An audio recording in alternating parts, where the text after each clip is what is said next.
Veritas in tenebris. Lumen ad revelationem. Hello everyone, welcome back to Obscure Testament. Tonight, we unravel a story buried deep beneath the polite manners and grand estates of the American South. It's a tale of lust, secrecy, and ruin, a scandal that shook Louisiana society to its very core. This is the story of the senator's wife, who was caught in the slave quarters at midnight. In the 1840s, Louisiana was a place of contradictions, lavish plantations and crippling poverty, genteel hospitality built on cruelty. Among its elite stood Senator Thomas Beauregard, a man of influence, charm, and an ironclad reputation for moral virtue. He owned one of the largest sugar plantations outside New Orleans and prided himself on discipline, both in his home and in the slave quarters. His wife, Evelyn Beauregard, was known for her beauty, grace, and quiet melancholy. But what the world didn't see was the cold emptiness that lingered behind the polished walls of their mansion. Evelyn had been married to Thomas since she was 17. What began as admiration for his power turned to silent resentment as the years passed. He was distant, more a master than a husband, his affection replaced by obsession with his political image. Evelyn spent her days hosting soirees and pretending to live a dream life. But in truth, she was imprisoned, trapped in a world where appearances meant everything. One humid summer night, the silence of the plantation was broken. A housemaid named Ruth claimed she saw the mistress sneaking out of her chambers after midnight. The woman carried no lantern and wore a cloak to conceal her face. Ruth followed her quietly through the courtyard and toward the slave quarters, where the smell of firewood and sweat hung thick in the air. There, in the faint moonlight, she saw something that made her drop the tray she was carrying. A white woman, the senator's wife, slipping into one of the cabins belonging to a young enslaved man named Isaiah. Isaiah was known among the enslaved for his strength and defiance. He had been whipped more than once for looking his master in the eye, and yet he never broke. Rumor had it that Evelyn first noticed him while he was repairing the veranda steps. She would bring him water on hot afternoons, her hand brushing his for a second too long. What began as stolen glances became whispered conversations at dusk, and soon forbidden passion. That night, Ruth ran to tell another servant what she'd seen. But gossip in the quarters traveled faster than the river current, and by morning, even the overseer knew. Word reached the senator 2 days later when one of his political rivals sent an anonymous letter describing his wife's nightly visits to her dark lover. Thomas didn't believe it at first. He confronted Evelyn, who denied everything, but the senator was not a man who let suspicion linger.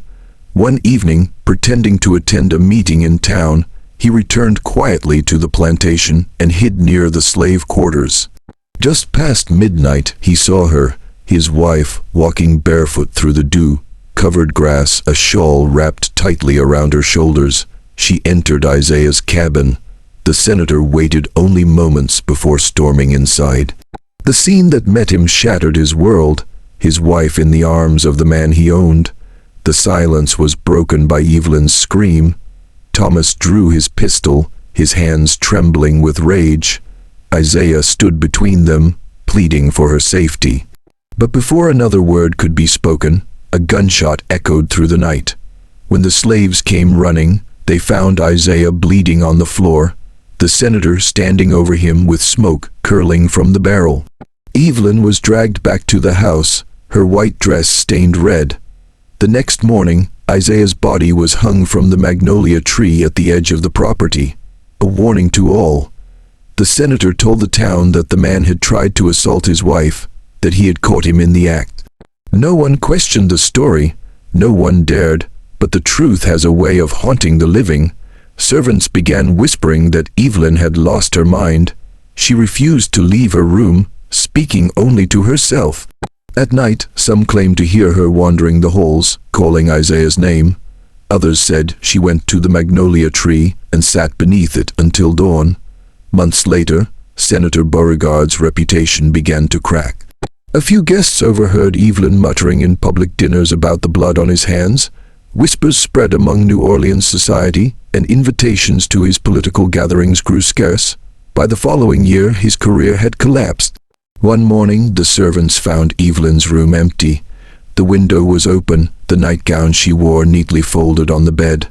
Her footprints led through the garden, across the field, and down to the old quarters, where they disappeared near the magnolia tree. She was never seen again. Some say she drowned herself in the bayou, while others believe her spirit joined Isaiah's, bound to the place of their forbidden love. After her disappearance, the plantation fell into decay.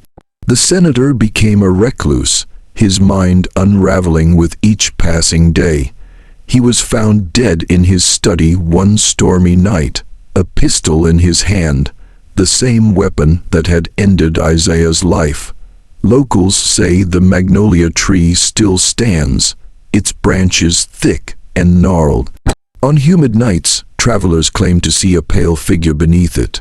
A woman in a white dress, her hair tangled, whispering the name Isaiah.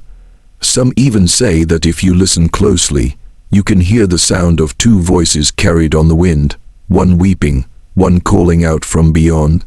This scandal, once buried in the polite whispers of Louisiana's upper class, remains a ghost story told in the bayou. It's a story of love that defied the chains of its time, and of the destruction that followed. Some sins, it seems, are too deep to be forgotten. Thank you for watching Obscure Testament. Don't forget to like, share, and subscribe for more haunting tales from the shadows.